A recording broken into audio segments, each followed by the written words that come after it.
paz do Senhor Jesus Cristo. Bem-vindo a mais uma aula da Escola Bíblica Dominical do Ministério Cristão de Leade. Esta nossa aula está sendo transmitida via remota. Ouça o pronunciamento do nosso pastor Evelmar a respeito do momento pelo qual estamos passando nessa pandemia. Amados irmãos, a paz do Senhor. Estou aqui novamente para falar a respeito desse momento tão delicado que estamos passando, com referência a essa pandemia que tem assolado a nossa cidade. Conforme eu coloquei no vídeo publicado no dia 10/3, quarta-feira, agora antes de ontem, a respeito de mantermos as portas da igreja abertas, gostaria de me manifestar novamente devido aos últimos acontecimentos que creio eu que todos estão acompanhando pelos meios de comunicação, a gravidade da pandemia provocada pelo coronavírus e a realidade que, por mais que muitos tentem amenizar e até esconder, não há como ser desconsiderada.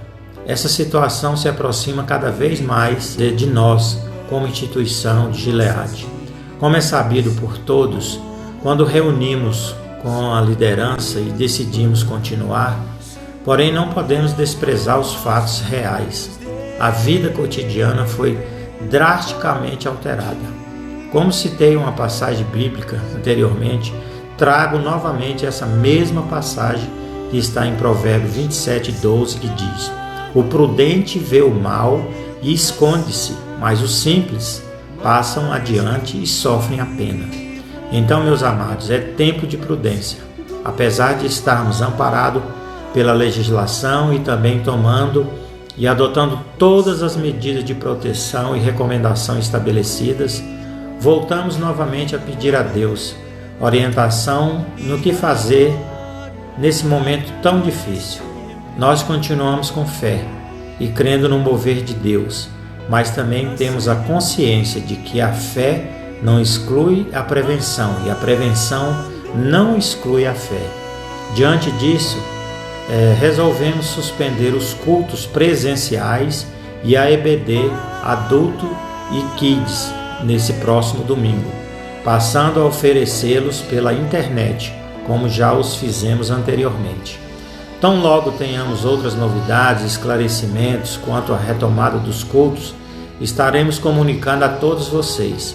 Contamos com a oração dos irmãos para que tudo isso venha passar logo. Nós cremos no poder sobrenatural do Senhor. Obrigado a todos, que o Senhor nos abençoe grandemente. Um forte abraço, seu pastor Elvemar, com muito carinho. Deus os abençoe. Amém? Vamos então fazer uma oração ao nosso Deus. Feche seus olhos. Soberano Deus e eterno Pai, nós confiamos no Senhor. Nós confiamos na palavra que sai da Tua boca. Nós confiamos na direção que o Senhor nos dá. Nós estamos aqui, Senhor, para invocar o Teu nome, porque a Tua palavra diz que todo aquele que invocar o Teu nome receberá de Ti salvação. Senhor, dirige os nossos passos, guia-nos, Senhor, pelas veredas tranquilas. Refrigera a nossa alma, Senhor Jesus. Tira de nós, Senhor, todo medo, porque o Teu amor é suficiente, ó Deus, para inundar todo o nosso ser, os nossos pensamentos, os nossos sentimentos e a nossa vontade. Guarda as nossas famílias, Senhor Jesus, dessas tempestades. Guarda, Senhor, a nossa casa dessa fornalha de fogo ardente. Livra-nos, Senhor, de todo o mal e fala ao nosso coração com poder, em nome do Senhor Jesus. Amém. Então vamos à nossa aula.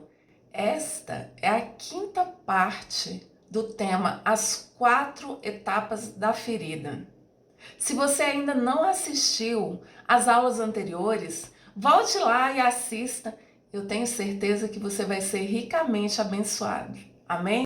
Vamos recapitular alguns pontos que foram tocados nas aulas anteriores?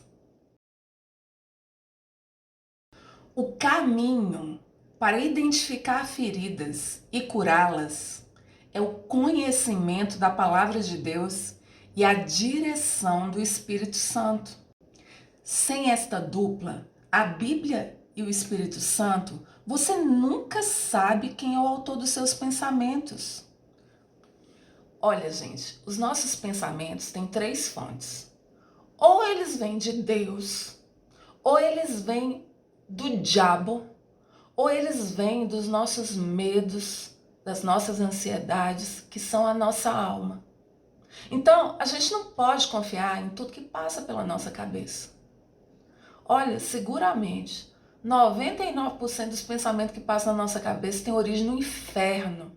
Então, nós precisamos da palavra de Deus e do Santo Espírito de Deus para identificar de quem é a voz que fala em nossos pensamentos. Sem a Bíblia, não reconheceremos a voz do Espírito Santo no meio das outras vozes. Tem vezes que vem pensamento na cabeça da gente e a gente pensa, não, isso é coisa da nossa cabeça. Muitas vezes, aquele pensamento é um alerta do Espírito Santo, mas a gente não consegue identificar a voz do Espírito Santo. Quantas vezes o diabo sussurra e você julga que aquele pensamento é de sua autoria mesmo, mas não é. O diabo fala, eu sou um idiota, eu sou um burro, eu sou um demente. E você pensa e concorda com aquele pensamento. Quando o pensamento tem origem no inferno e é um pensamento que precisa ser combatido. E quantas vezes você tem medo, você tem ansiedade, ou você anseia tanto por certas coisas e fica lá matutando. Quantos desses pensamentos são totalmente infrutíferos? Você pensa assim, não, se eu estou pensando, então é de Deus. Nem todo pensamento que bate na sua cabeça é de Deus. Muitos deles são do inferno, são do diabo, ou são da sua alma temerosa, ansiosa, sonhadora. Nós precisamos da Bíblia para identificar se aquela voz vem do Espírito Santo ou não. Sem as Escrituras Sagradas, seremos enganados por espíritos imundos, fantasiados de parentes mortos, de santos, de anjos de luz e até de Cristo. Até mesmo Satanás se disfarça de anjo de luz. Segunda carta aos Coríntios, capítulo 11, verso 14. Mas, ainda que nós mesmos, ou um anjo do céu, vos anuncie outro evangelho, outras boas notícias, além do que já vos tenho anunciado, seja anátema. Gálatas, capítulo 1, verso 8. Sem o Espírito Santo, não enxergamos a luz da lâmpada, que é a palavra de Deus. As feridas que temos se assentam sobre um trono de argumentos, que nós usamos para nos defender, que nós usamos para acusar, que nós usamos para exigir razão, direitos, justiça própria, verdade sem amor. Esse é o trono sobre o qual as nossas feridas se assentam. E a verdade é que não importa quanta razão tenhamos, quão legítimos sejam os nossos direitos, quão fortes sejam os nossos argumentos, enquanto nós não perdoarmos as dívidas de quem nos causou feridas, nós seremos prisioneiros atormentados por demônios. Não, vamos falar sério. Você quer ser curado? Você quer ser curada dessa tristeza tão aguda que assola o seu coração? Porque as feridas que a gente carrega, elas nos acompanham. E você troca de família, você troca de emprego, você troca de igreja, você troca de lugar, mas você está sempre revivendo as mesmas feridas. Vamos quebrar esse ciclo? Vamos quebrar esse ciclo repetitivo de dor? Para isso, você precisa acreditar no que Deus diz. Você precisa acreditar na palavra que sai da boca dele. E você precisa identificar essa palavra. Você precisa conhecê-la e identificá-la onde quer que você vá. Para isso você precisa do Espírito Santo. Você não pode confiar nem nos pensamentos da sua cabeça. Para vencer essa batalha, você precisa da Bíblia e do Espírito Santo. O Espírito Santo revela nas Escrituras Sagradas o processo de construção da dor, que causa feridas na alma. Olha o que está escrito em Provérbios, capítulo 30, do verso 11 ao 14. Isso aqui é um percurso, é um caminho trilhado pela ferida. Há uma geração que amaldiçoa seu pai e que não bendiz a sua mãe. Há uma geração que é pura aos seus próprios olhos, mas nunca foi lavada da sua imundície. Há uma geração cujos olhos são altivos e as pálpebras são sempre levantadas. Há uma geração cujos dentes são espadas e cujas queixadas são facas para consumirem da terra os aflitos e os necessitados dentre os homens. Na aula passada, o professor Fábio falou sobre o primeiro estágio da ferida. Dentro do processo de abertura de feridas, tudo começa aqui, em Provérbios capítulo 30, verso 11. Há uma geração que amaldiçoa seu pai e que não bendiz a sua mãe. A família é o berçário de feridas na alma. Sabe essas situações que você está enfrentando hoje? A maneira como você reage a elas, a maneira como você age dentro dessas situações é um reflexo do seu histórico, da maneira como você agiu e reagiu ali em relação a seus pais. Sabe quem diz isso? É a Bíblia. Nós acabamos de ler.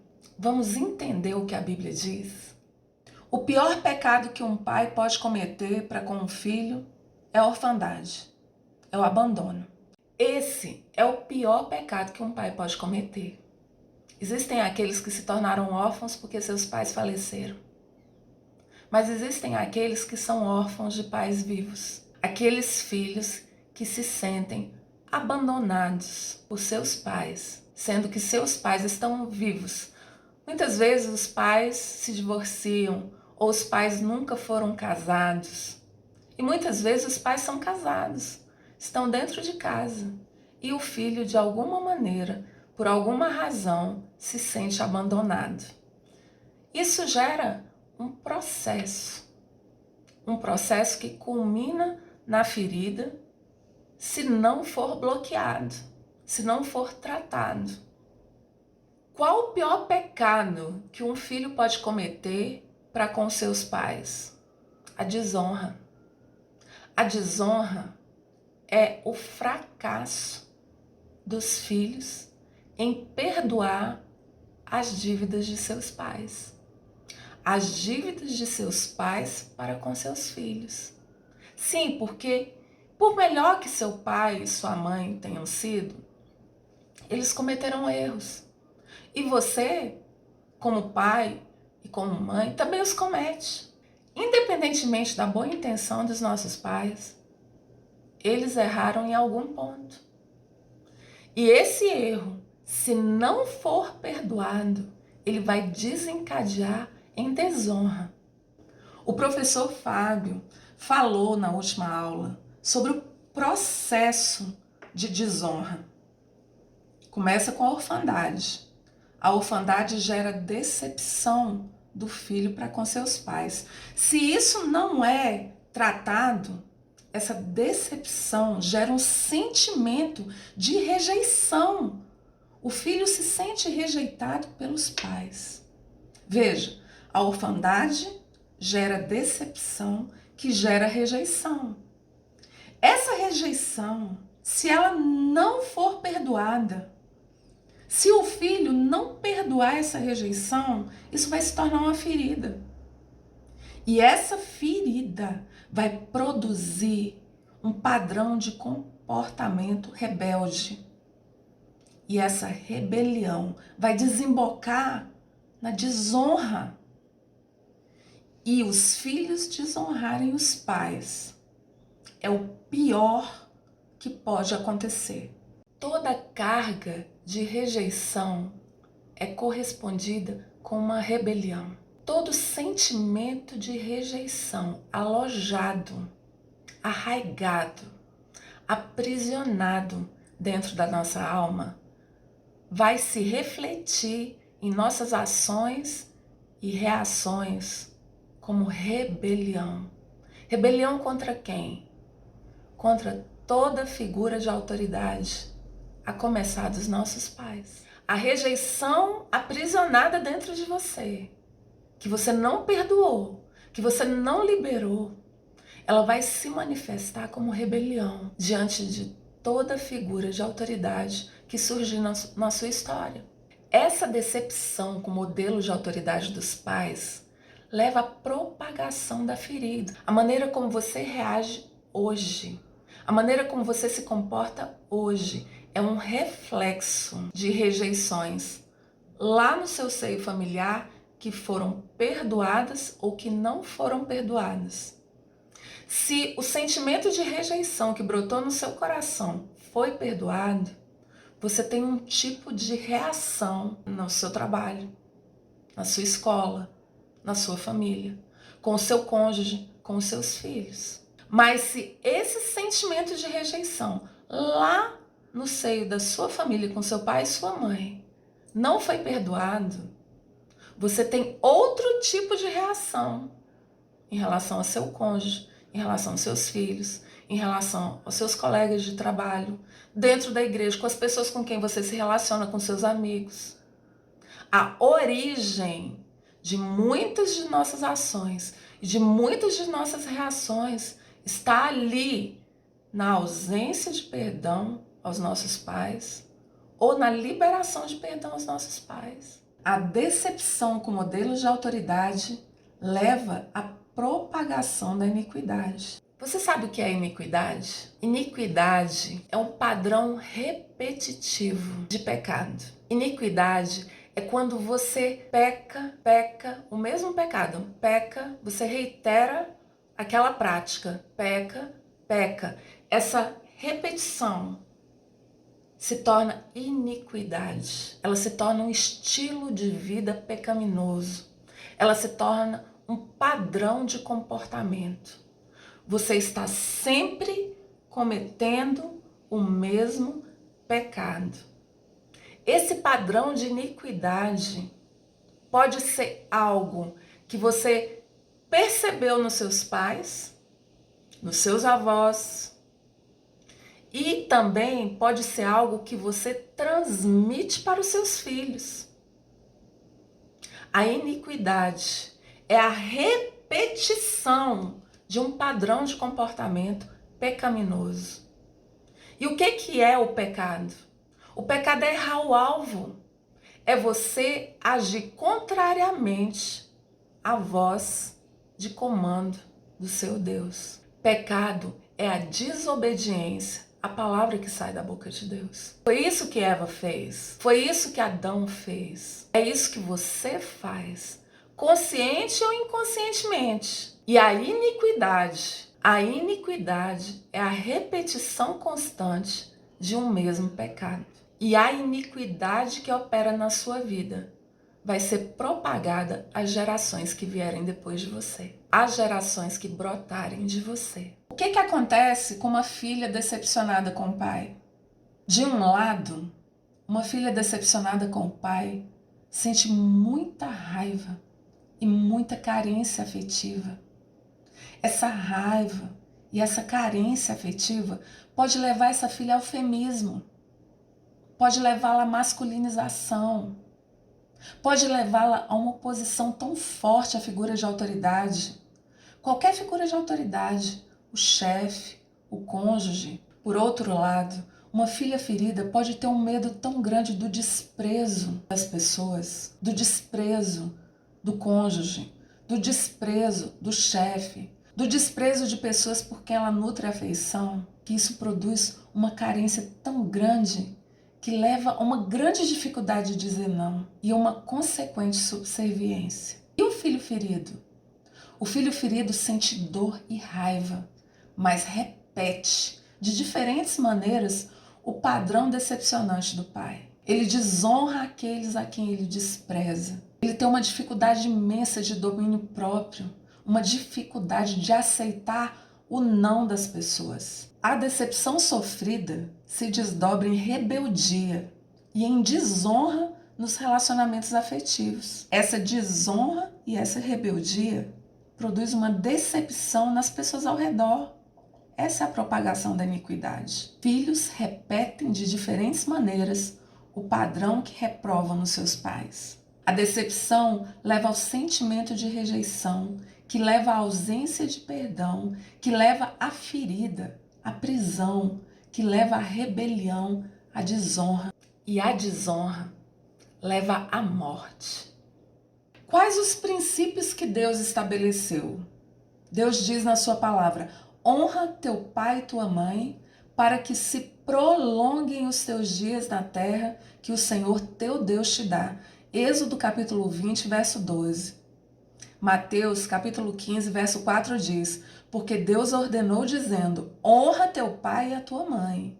E quem falar mal do pai ou da mãe, certamente morrerá.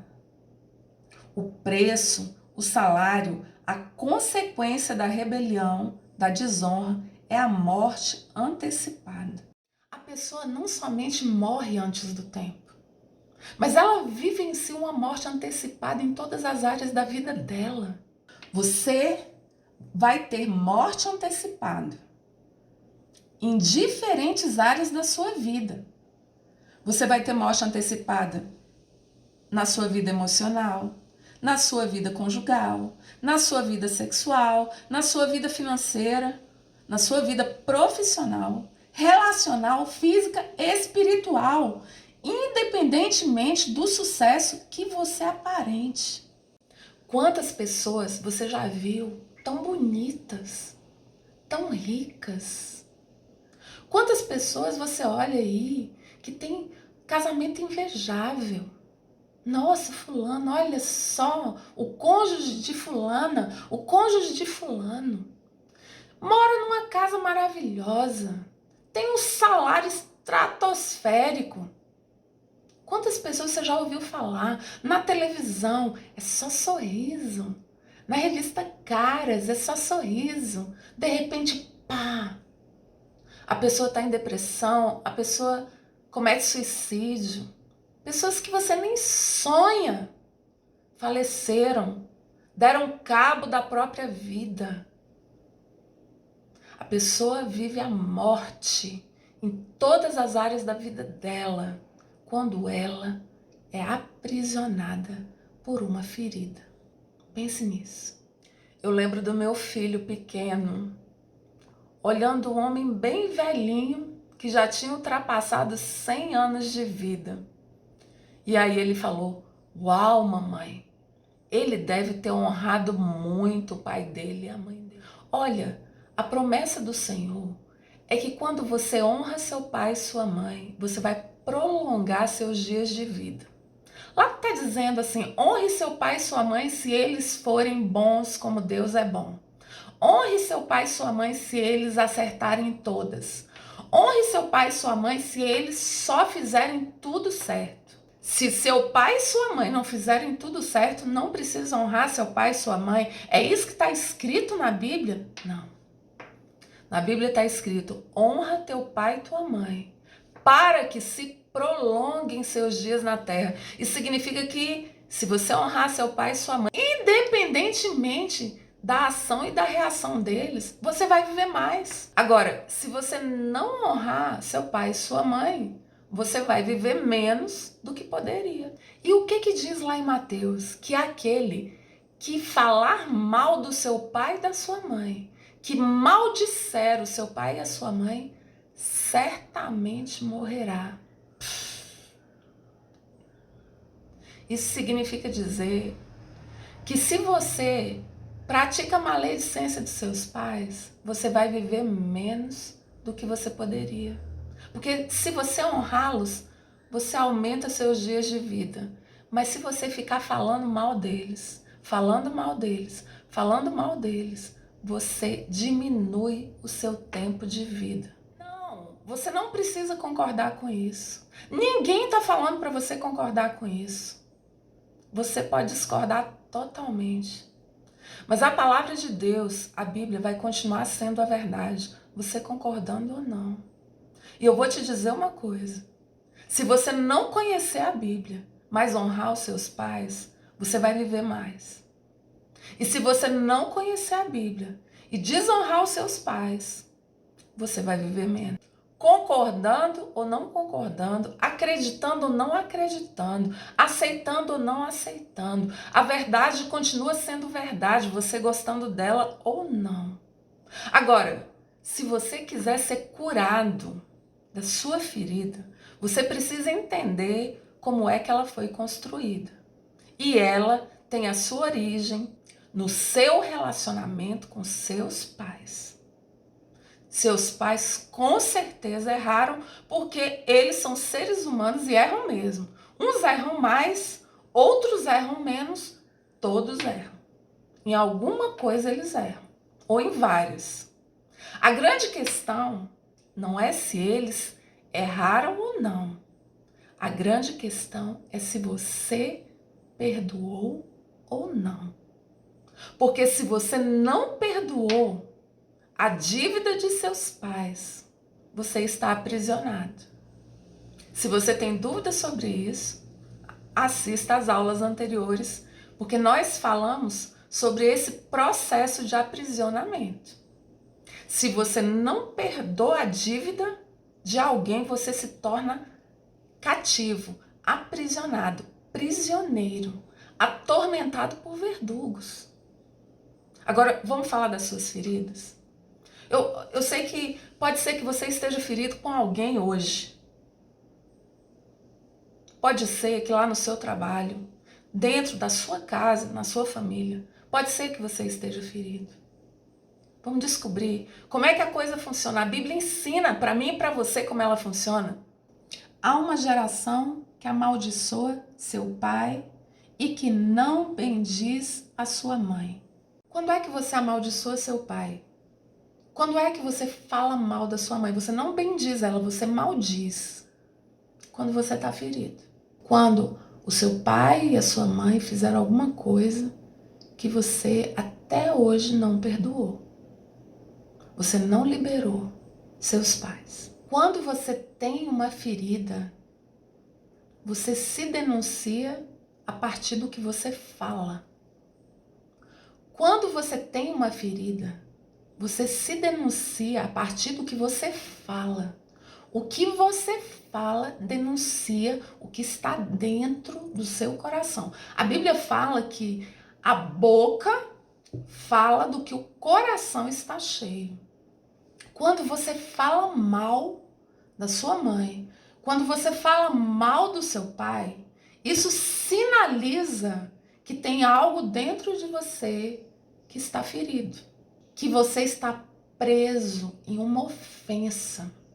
Você está preso por uma dívida que não foi paga a você. Essa pessoa, ela lhe deve alguma coisa e é por isso que você tem raiva. E quando você tem raiva contra um devedor, você fala mal dele. Quer ver uma pessoa falando mal de alguém? Ela está ferida. E se ela está ferida, ela está presa, aprisionada por uma ofensa. E ela está aprisionada porque ela não perdoou aquela dívida. E ela não perdoou aquela dívida porque ela tem razão. Ela tem 1 milhão de argumentos para dizer por que ela está naquela situação de ferida, de ofensa profunda. E como que ela faz isso? Falando bem? Não. Falando mal de quem? Daquela pessoa devedora. O falar mal é só uma fumaça. O fogo é a ofensa não perdoada. O fogo é a ofensa aprisionada lá dentro, que não foi tratada. Quando a pessoa fala, na verdade ela está denunciando algo que é mais profundo. A fala é a fumaça de um fogo, de uma dor interior. Se isso não for tratado na primeira etapa, você parte para a segunda etapa. Se você não tratar a ferida na primeira etapa, que é a etapa da maledicência, você parte para a segunda etapa. Vamos lá na segunda etapa? Estágio 2 da ferida. A justiça própria, o trono da razão. Há uma geração que é pura aos seus próprios olhos, mas que nunca foi lavada da sua imundície. Provérbios, capítulo 30, verso 12. A segunda etapa da ferida é a etapa em que você, ferido, se julga puro aos seus próprios olhos. Você está ali falando mal, porque foi isso mesmo, porque aconteceu mesmo, porque fulano fez mesmo. Não fez? Tô mentindo? Ele fez. É por isso que eu me sinto assim, é por isso que eu me sinto assado, porque fulano fez isso, é por isso que eu fiz aquilo, é por isso que eu deixei de fazer assado. Quando você fala mal de alguém por causa da ofensa dentro de você, você não acha que está fazendo algo errado. Você está ali falando mal da pessoa, mas você tem razão para isso. Você tem o direito de falar, porque você não está mentindo. Você não acha que o falar mal daquela pessoa é algo errado. Você não acha que está pecando quando você fala mal. Eu estou falando a verdade. Eu não estou mentindo. Eu não estou pecando. Esse é o segundo estágio.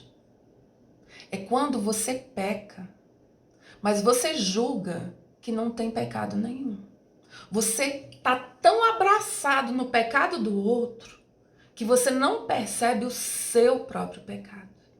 Deixa eu te dizer uma coisa. Ter razão não te faz justo diante de Deus. Você pode estar coberto de razão e estar completamente sujo diante de Deus. Você pode estar coberto de direitos e estar completamente enlamaçado diante de Deus. Ai dos que são sábios aos seus próprios olhos e prudentes diante de si mesmos. Não seja sábio aos teus próprios olhos, teme ao Senhor e aparta-te do mal.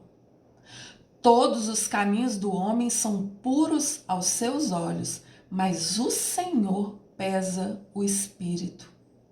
O caminho do insensato é reto aos seus próprios olhos, mas o que dá ouvidos ao conselho é sábio. O fato de você ter razão não autoriza o seu pecado.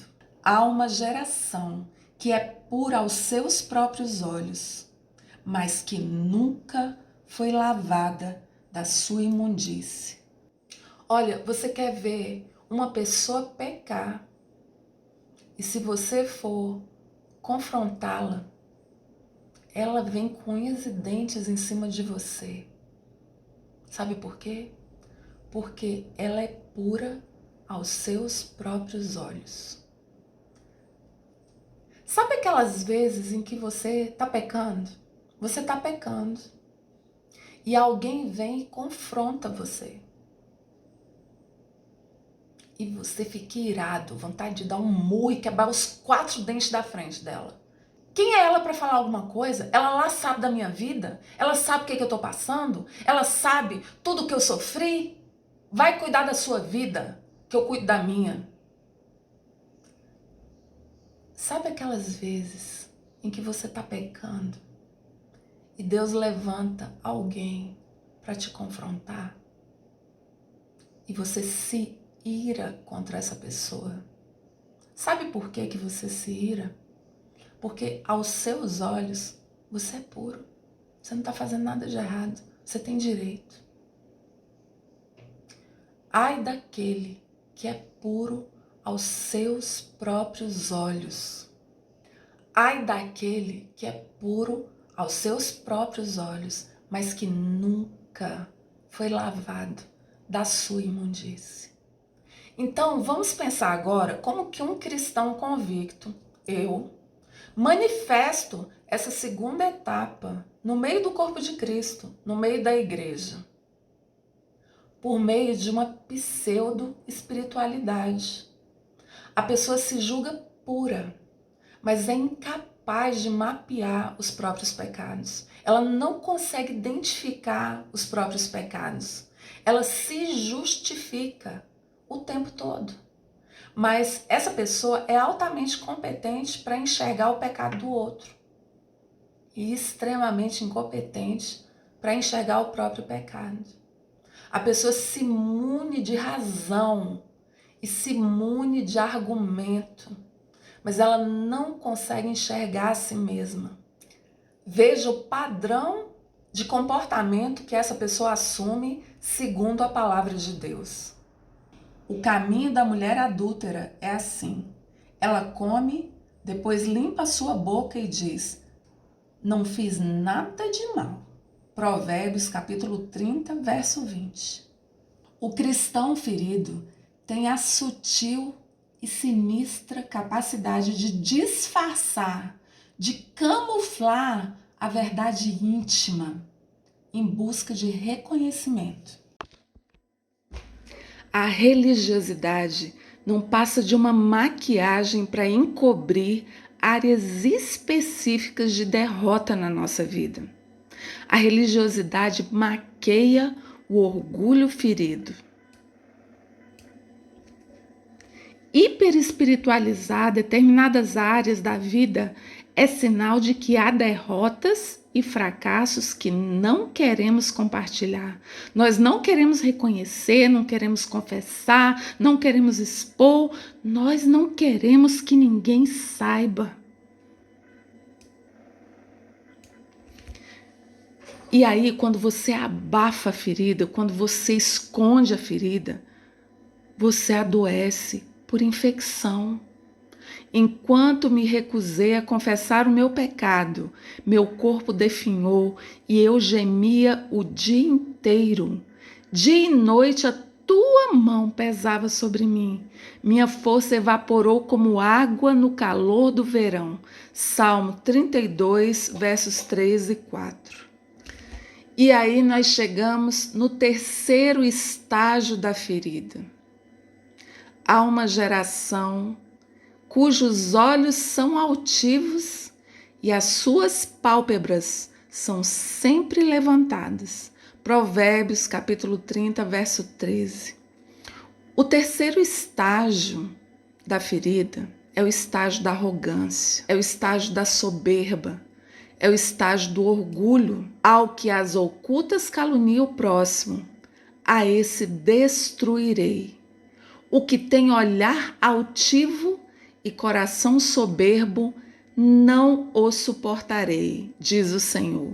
Salmo 101, 5.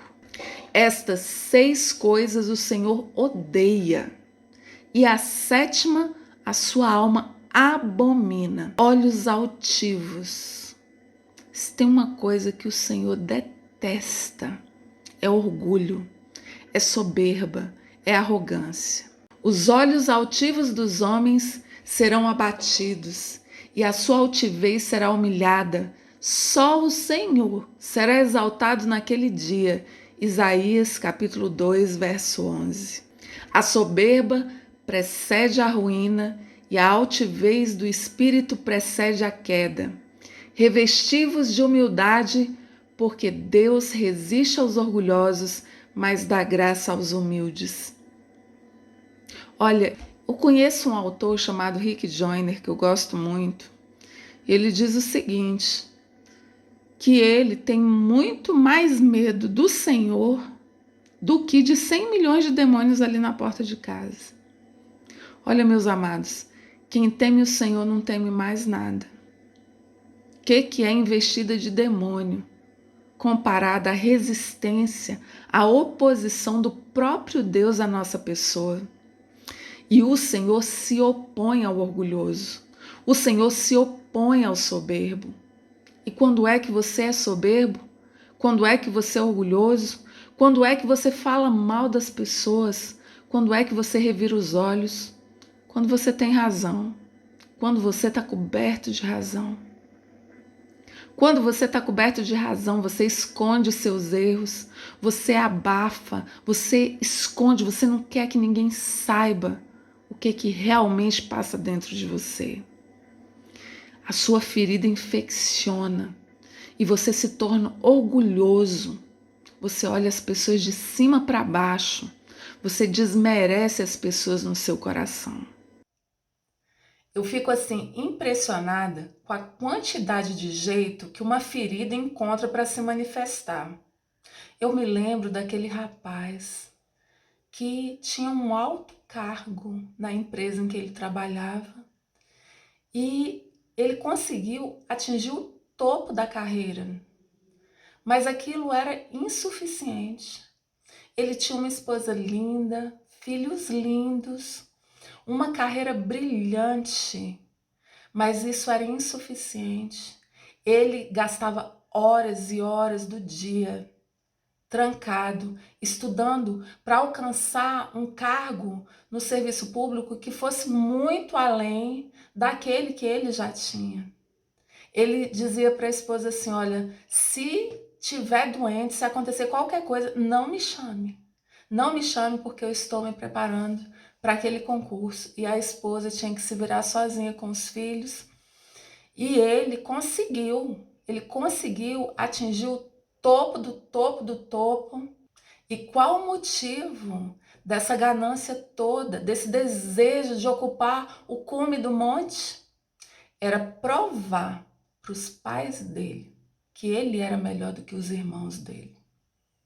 Oh, meus amados, que tristeza!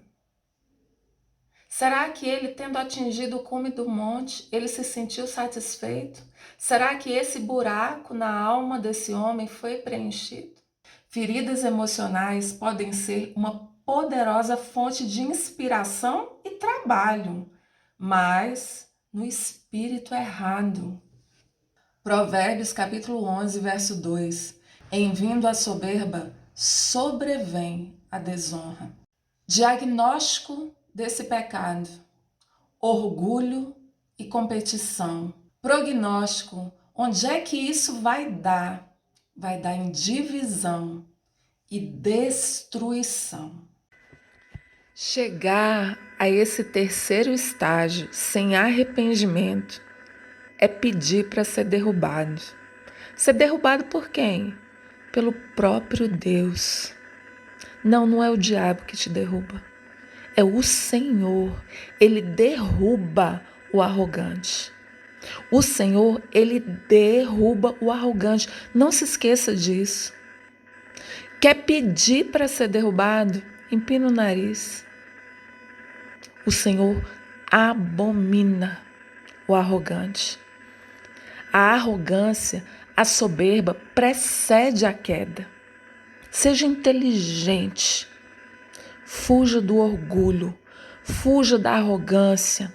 Questione-se. Quando você tiver com mais certeza de que você tem toda a razão, questione-se. Previna a sua queda. Acredite no que Deus diz em sua palavra. Ele não mente. Se você não quer ser derrubado por Deus, seja humilde. Quarto estágio da ferida. Há uma geração cujos dentes são espadas e cujas queixadas são facas, para consumirem da terra os aflitos e os necessitados dentre os homens. Olha que coisa terrível. Dos 4 estágios, a gente começa com a boca. O primeiro estágio é ali, você falando mal dos seus pais. Qual é o último estágio, o 4º estágio? A sua boca, seus dentes viram espadas, viram queixadas. Para quê? Para consumir da terra os aflitos. Jesus amado. Você, quando chega no 4º estágio, você volta para o primeiro com mais força. Quando você chega no 4º estágio, você não está só falando mal dos seus pais. Você está falando mal de tudo quanto é pessoa que você coloca naquele lugar de ofensa. O que guarda a sua boca e a língua guarda a sua alma de angústias. Provérbios capítulo 21, verso 23. Quem é o homem que ama a vida e quer longevidade para ver o bem? Aquele que refreia a língua do mal e os lábios de falarem dolosamente. Salmos 34, versos 12 e 13. A morte e a vida estão no poder da língua. Quem a amar comerá do seu fruto. Provérbios capítulo 18, verso 21. No quarto estágio, você se torna em um disseminador de feridas. No quarto estágio, você consegue ferir as outras pessoas. No quarto estágio, você consegue machucar os necessitados e os aflitos. No quarto estágio, você se torna uma arma de destruição em massa. E como que você se torna uma arma de destruição em massa? Com seus dentes devoradores. O que a Bíblia diz a respeito daquilo que sai da boca? Eu vejo um monte de gente preocupada com o que come. As pessoas estão sempre preocupadas, né? A gente não pode comer lactose, não pode beber lactose, a gente não pode comer glúten, a gente tem que comer salada, a gente tem que fazer dieta, é uma tanteira de coisa que a gente tem que evitar, tá certo? A gente tem que evitar um monte de coisa, a gente tem que ter sabedoria ao comer. Mas eu vejo muito pouca gente preocupada com o que fala. Nós estamos pouco preocupados com o que nós falamos. Mas a Bíblia está bem preocupada com o que nós falamos. Jesus está muito preocupado com o que nós falamos, porque ele diz que o que faz mal ao homem não é o que entra pela boca, é o que sai dela. As palavras do maldizente são doces bocados que descem para o mais interior do ventre. Mas agora vos escrevo que não vos associeis com alguém que, dizendo-se irmão, for impuro, ou avarento, ou idólatra, ou maldizente, ou beberrão, ou roubador. Com esse tal, nem ainda comais. Ou não sabeis que os injustos não herdarão o reino de Deus? Não vos enganeis, nem os impuros, nem os idólatras, nem adúlteros, nem efeminados, nem sodomitas, nem ladrões, nem avarentos, nem bêbados, nem maldizentes, nem roubadores herdarão o reino de Deus. Amados, de fora vai ficar muita gente do reino de Deus, né? A gente pega umas categorias aí sem misericórdia. É verdade, tá escrito, vão ficar de fora mesmo. A gente só não tá lembrando que junto com esses pecadores terríveis que cometem esses atos atrozes, vão ficar também os maldizentes. O que é maldizente? É aquele que diz mal. É aquele que fala mal.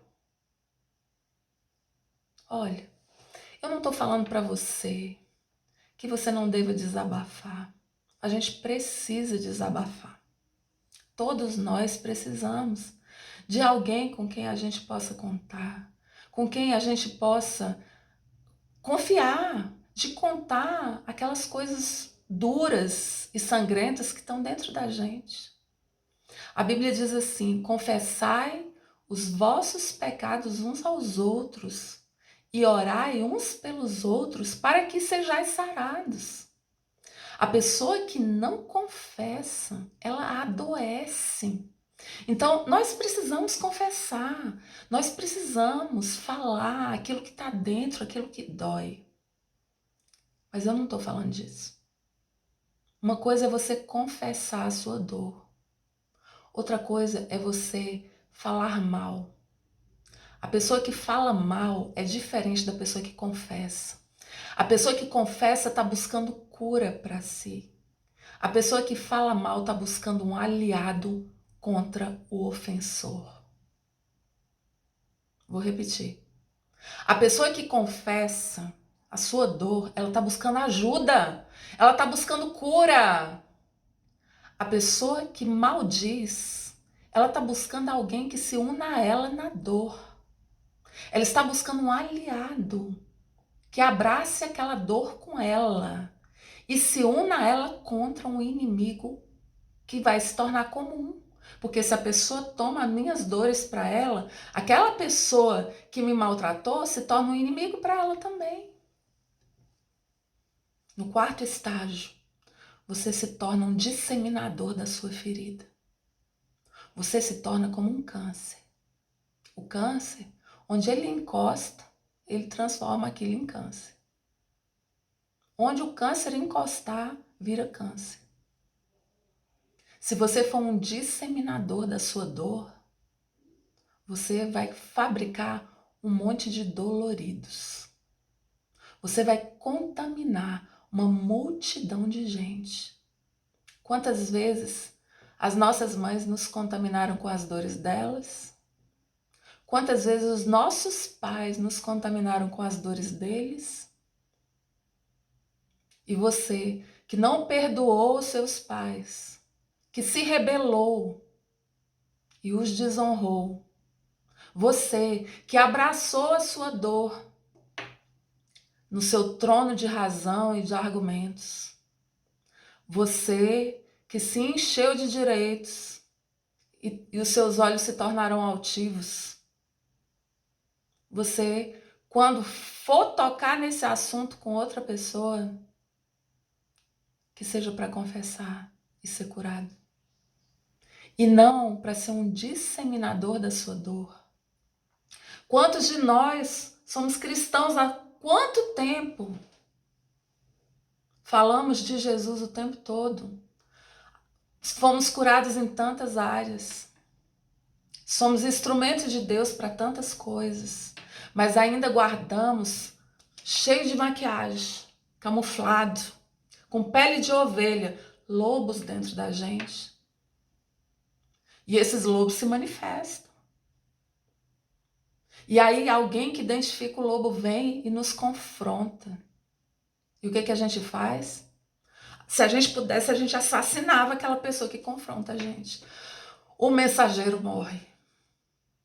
Mas Deus nos chama para sermos curados. Deus nos chama para sermos transformados. Para isso, nós precisamos ser convencidos dos nossos pecados e convertidos dos nossos maus caminhos. A Bíblia diz que o ímpio tropeça e nem sabe em que tropeçou. Como é que pode eu, sendo crente, ser ímpio? Mas não é isso que tem acontecido, porque eu, sendo um cristão convicto, eu tenho cultivado impiedades dentro de mim. Qual o diagnóstico dessa pessoa que se encontra nessa quarta etapa? A maledicência. A língua como arma de autodestruição e de destruição em massa. A maledicência é o princípio da propagação da iniquidade. O prognóstico é o processo contagioso. A propagação das feridas aos herdeiros e a terceiros. O início do ciclo da ferida na vida de outras pessoas. E onde que isso vai dar? Quem é curado, cura. Quem é livre, liberta. Quem carrega o reino de Deus dentro de si, comunica esse reino por onde passar. Mas o ferido, onde ele toca, ele fere. O doente, onde ele encosta, ele adoece. A maçã podre, onde ela encosta, ela vai apodrecendo tudo quanto é outra maçã que encosta nela. Foi para isso que o Senhor nos chamou. Foi para isso que você nadou até chegar aqui. Como é que pode você ser usado por Deus para abrir a porta do reino para muitos e você ficar preso na porta? Porque nós enganamos a nós mesmos, mas nós não enganamos o Senhor. Deus não nos chamou para sermos disseminadores de ferida.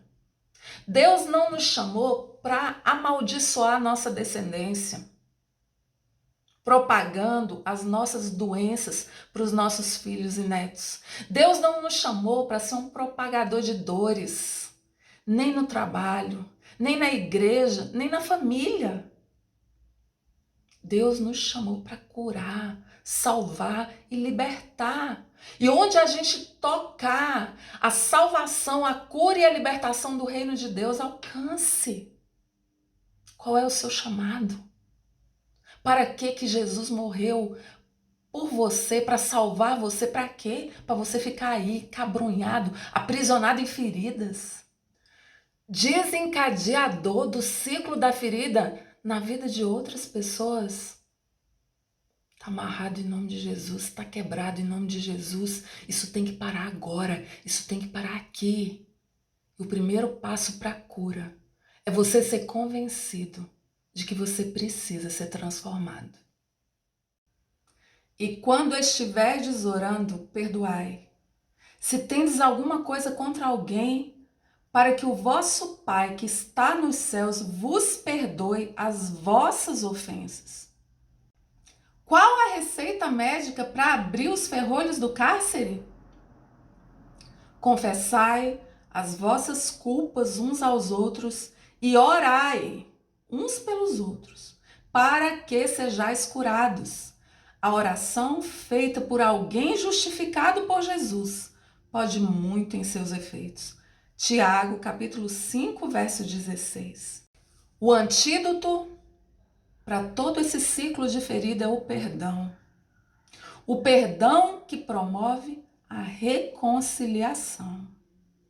A promessa do Senhor para nós é que Ele converterá o coração dos pais aos filhos e o coração dos filhos aos seus pais, para que eu, o Senhor, não venha e fira a terra com maldição. Amados, de Adão até aqui, a terra tem sido ferida pela maldição do pecado. A cada vez que nós cometemos o pecado e não nos arrependemos dele, pelo contrário, quando nós o cultivamos, quando nós amamos mais o nosso pecado do que qualquer outra coisa, nós amaldiçoamos a terra. Amados, Deus quer sarar a nossa terra. Deus quer sarar a nossa história. Deus quer escrever uma nova etapa para a nossa história. Para isso, nós temos que queimar essas etapas de ferida.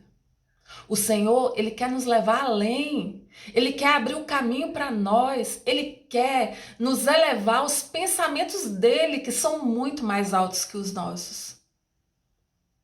Nós temos impedido a bênção do Senhor na nossa vida por causa das decisões que tomamos, por nos recusarmos terminantemente em fazer as coisas do jeito de Deus.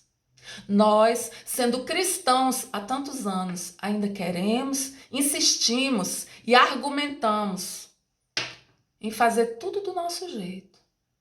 Vai dar errado. Você precisa voltar ao ponto em que você caiu. Eu preciso voltar ao ponto em que eu caí e refazer o caminho. Perdoe aqueles que têm ofendido você. Perdoe. Perdão não é um sentimento. Perdão é uma decisão. Jesus nunca pediu que você tivesse força para fazer isso. Sabe por quê? Porque você não tem. Eu também não tenho, não. Mas eu preciso decidir. E o meu Deus vai me dar a força que eu não tenho.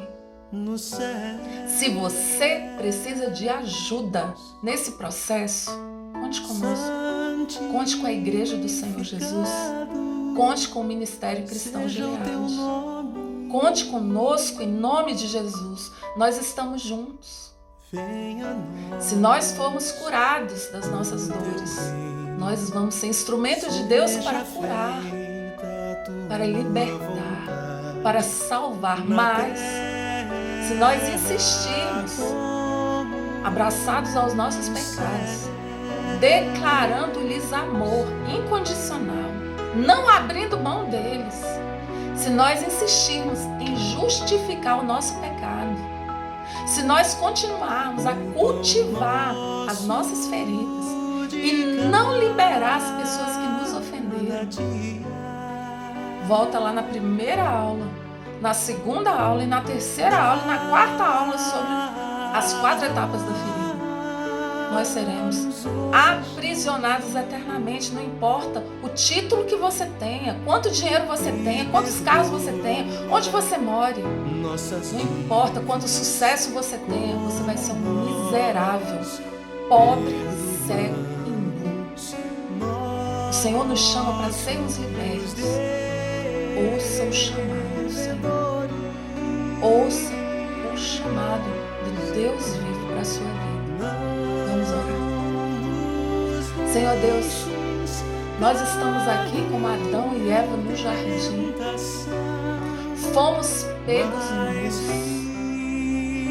e quisemos esconder as nossas vergonhas, tapando a nossa nudez com folhas de figueira, com as obras das nossas mãos, com o nosso trabalho, com o nosso empenho, com as nossas qualidades.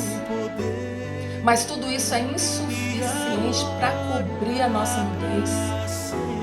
Glória ao Senhor Jesus, porque o Cordeiro foi morto, o Cordeiro imolado ali naquele jardim, aquele animal que foi morto, cuja pele o Senhor usou para cobrir Adão e Eva. Ó Senhor, que o Senhor venha nos cobrir com esse manto de amor, o manto que para todo aquele que crê em Jesus Cristo, para nos libertar de todo pecado. Ah, Senhor Jesus, eis-nos aqui nus, não vamos mais fugir do Senhor, nós não queremos fugir do Senhor, nós queremos ser curados, nós queremos ser libertos, nós queremos ser restaurados, nós queremos romper, nós queremos ir além. Chega do círculo da ferida, chega. Em nome de Jesus, ajuda-nos, Senhor. Em nome de Jesus. Amém. Amém. A paz do Senhor. Até a nossa próxima aula.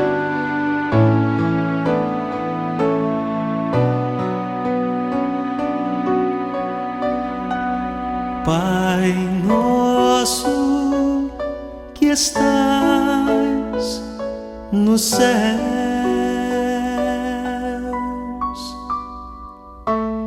santificado